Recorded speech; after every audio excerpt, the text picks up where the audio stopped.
Menurut data USGS, di tahun 2020 Indonesia itu memiliki atau tercatat memproduksi emas hingga 130 ton. Produksi emas yang melimpah ini juga berkontribusi terhadap 4% dari total output global.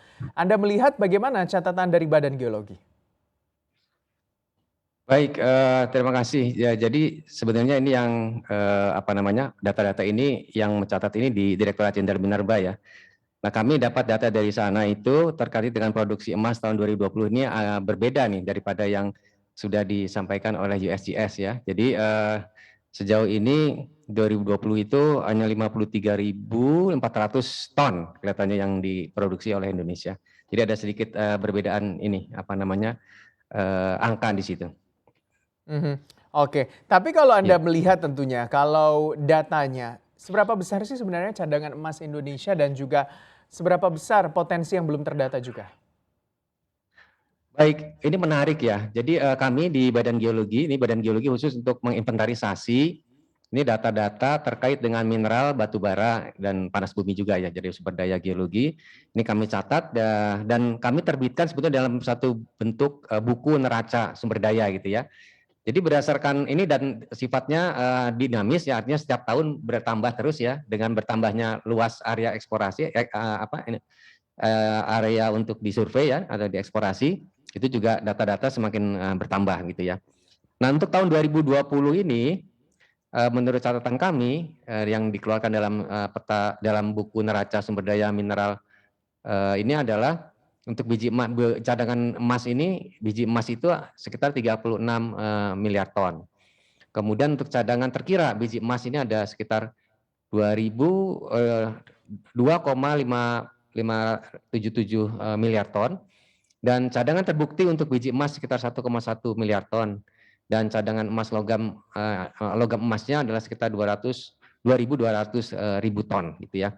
Nah, total cadangan yang terkira dan terbukti ya untuk primer ya status Juli 2021 atau semester 1 itu untuk biji emas sekitar 3.677 juta ton dan logam sekitar 2.241 ton. Nah, saat ini IUP emas primer yang sudah terdata sumber daya dan cadangannya itu ada sekitar 51,5% ya. Artinya sebetulnya masih ada sekitar 48,5% dari data-data yang harusnya ada nih ya di IUP yang terdaftar tersebut yang belum ada data sumber daya dan cadangannya. Artinya ini adalah data sementara yang bisa kami peroleh. Mungkin dengan nanti semakin banyak data-data yang kami dapat dari IUP itu akan tentu cadangan sumber daya dan cadangan emas ini akan semakin besar, artinya semakin real gitu ya, yang berapa sebetulnya yang ada di Indonesia ini. Demikian. Pak Eko, jadi potensi yang belum terdata sampai saat ini seberapa besar, Pak?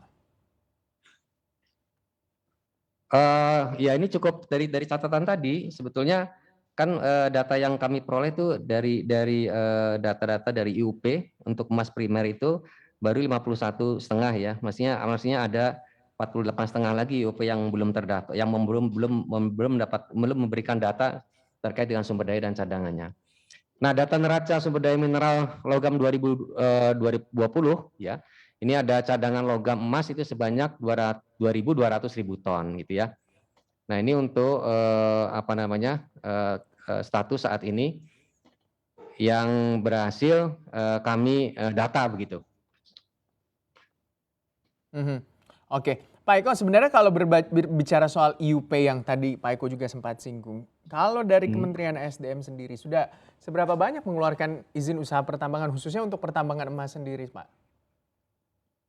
Nah, terkait itu mungkin saya datanya saat ini tidak ada ya, itu mungkin ada di Direktorat Jenderal Minerba. Sebenarnya ada berapa banyak ya IUP yang diterbitkan untuk pengusahaan emas ini gitu.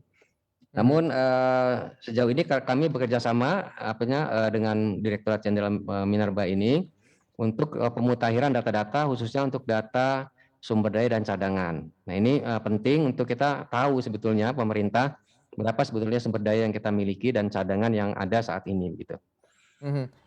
Pak, Ya, saya kira Indonesia itu ini ya. disebut memiliki cadangan emas Pak yang terbesar kelima di dunia dengan Iya, total cadangan iya. mencapai 2.200 ton pada 2020. Ini juga setara dengan hampir 5% dengan cadangan emas dunia. Anda melihat untuk catatan Badan Geologi sendiri seperti apa dan juga daerah-daerah mana juga yang berpotensi menjadi sumber-sumber untuk pertambangan emas di Indonesia, Pak? Ya, sebagaimana tadi saya sebutkan di awal bahwa berdasarkan, buku neraca sumber daya mineral, sumber daya, apa namanya, cadangan sumber daya dan cadangan, minerba, mineral logam dan batu bara dan panas bumi yang kami buat, khusus untuk cadangan logam emas itu kita mempunyai, cadangan sebesar untuk 2020 yaitu adalah 2.200.000 ton.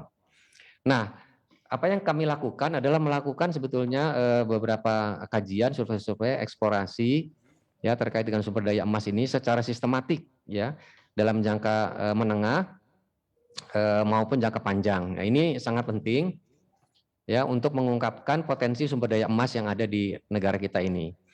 Dan kemudian, eksplorasi mineral yang bertahap dengan berbagai metode diperlukan.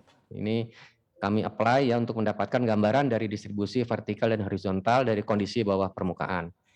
Nah, ini penting untuk pemilihan metode dan sistematika yang tepat, karena selain untuk mendapatkan hasil dengan akurasi tinggi juga untuk menekan biaya seminimal mungkin.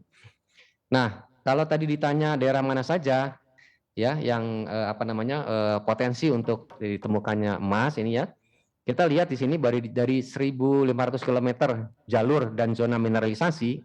Nah, mungkin ini kalau teman-teman di, geologi dan pertambangan tahu ini. Ini baru sekitar 7.000 kilometer ya, dari 15.000 kilometer baru sekitar 7.000 kilometer atau 45% jalur dan zona mineralisasi yang telah dieksplorasi maupun dieksploitasi. Jadi masih ada sekitar 8.000 kilometer lagi, ya artinya sekitar 55% jalur dan zona mineralisasi yang belum dilakukan atau belum optimal dilakukan, eksplorasi. Nah, cadangan mineral yang di Indonesia yang ditemukan tersingkap di permukaan yang sudah dikembangkan ini yang sekitar 90% dari seluruh total jebakan mineral ya. Jadi artinya sebagian besar yang di permukaan itu sudah kita ekspor semua. Sedangkan untuk jebakan mineral yang berada di bawah permukaan atau tertutup ya, endapan vulkanik atau endapan yang lain yang intinya sih belum tersingkap itu 90% belum ditemukan. Nah, jadi saat ini memang, konsentrasi apa namanya eksplorasi terbesar itu yang ada di permukaan, sedangkan di permukaan ini potensinya belum betul-betul belum diungkap ya. Sehingga penemuan baru untuk, endapan mineral logam dengan potensi besar, yang tidak tersingkap ini menjadi peluang dan target utama dari kami ya untuk, apa namanya fase-fase berikutnya untuk ini dieksplorasi atau disurvei, dieksplorasi lebih lanjut sehingga kita tahu betul di mana dan berapa besar potensi yang kita punyai.